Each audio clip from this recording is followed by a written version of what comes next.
Hey guys, welcome to this Audible.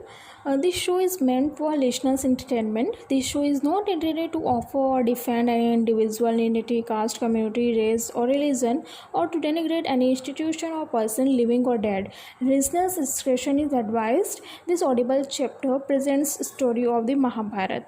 So if you like this, please like, subscribe, and share with your friends so that I will be motivated to make more chapters about this. So let's get started. After 12 years, the Pandavas went incognito for a year. During this 1 year period, they lived in the Virat kingdom. Yudhishthir took up employment as a king's counselor. Bhim worked in the royal kitchens. Arjun turned himself into a eunuch and taught the palace maidens how to sing and dance. The twins worked as the royal stables and Draupadi became the handmaiden to the queen. At the end of the cognito period, during which they were not discovered despite Duryodhana's best efforts, Pandavas revealed themselves. The Virat king was overwhelmed. He offered his daughter in marriage to Arjun, but he declined since he had been her dance teacher the past year and students were akin to children. The princess was married instead to Arjun's son Abhimanyu. At this wedding ceremony, a large number of Pandav allies gathered to draw out a war strategy. Meanwhile, the emissaries had been sent to Hastinapur to demand Indraprastha back, but the missions had failed. Krishna himself went on a peace mission and failed.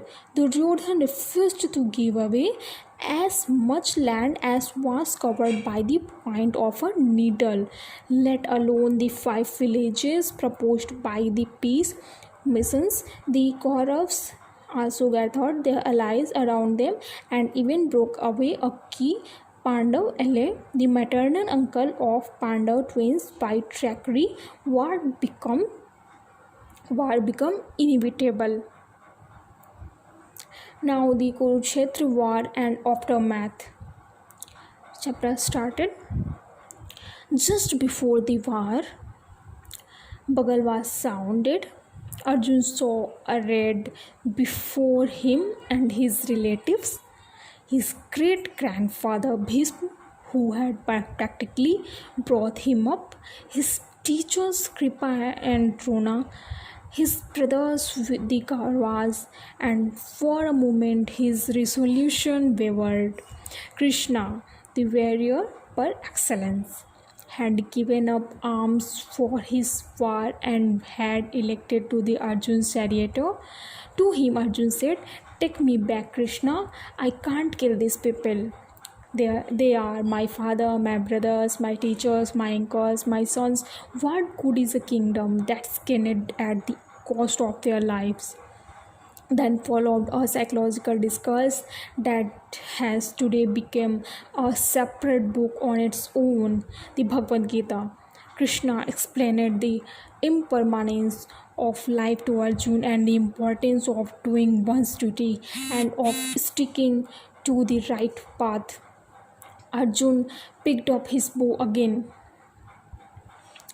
The battle raged for 18 days. The army totaled 18 Akshani, 7 on the Pandava side and 11 on the Kaurav.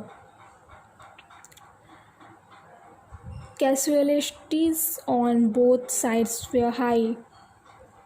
When it all ended, the Pandavas had won the war but lost almost everyone they had there. Duryodhana and all of the Kauravas had died, as had all the menfolk of Draupadi's family, including all of her sons, by the Pandavas. The now dead Karna was revealed to be a son of Kunti's from before her marriage to Pandu, and thus the eldest Pandav and the rightful heir to the throne. The grand old man Bhisma lay dying. Their teacher Drona was dead, as were several kinsfolk related to them, either by blood or by marriage. In about 18 days, the entire country lost almost three generations of its men. It was a war not seen on a scale before. It was the Great Indian War. The it was the Great Indian War, the Mahabharat. After the war, Yudhishthira became king of the Hastinapur and Indraprasth. The Pandavas ruled for 36 years, after which they abdicated in favor of Abhimanyu's son Parikshit. The Pandavas and Draupadi proceeded on foot to the Himalayas, intending to live out their last days climbing the slopes and heavenwards. One by one, they fell on his last journey, and their spirits ascended to the heavens. Years later, Parikshit's son succeeded his father as king. He held a big sacrifice at which his entire story was recited for the first time by the disciple of Vyas called Vaishampayan. Thanks for listening the Mahabharat story, and thanks so much. Thank you.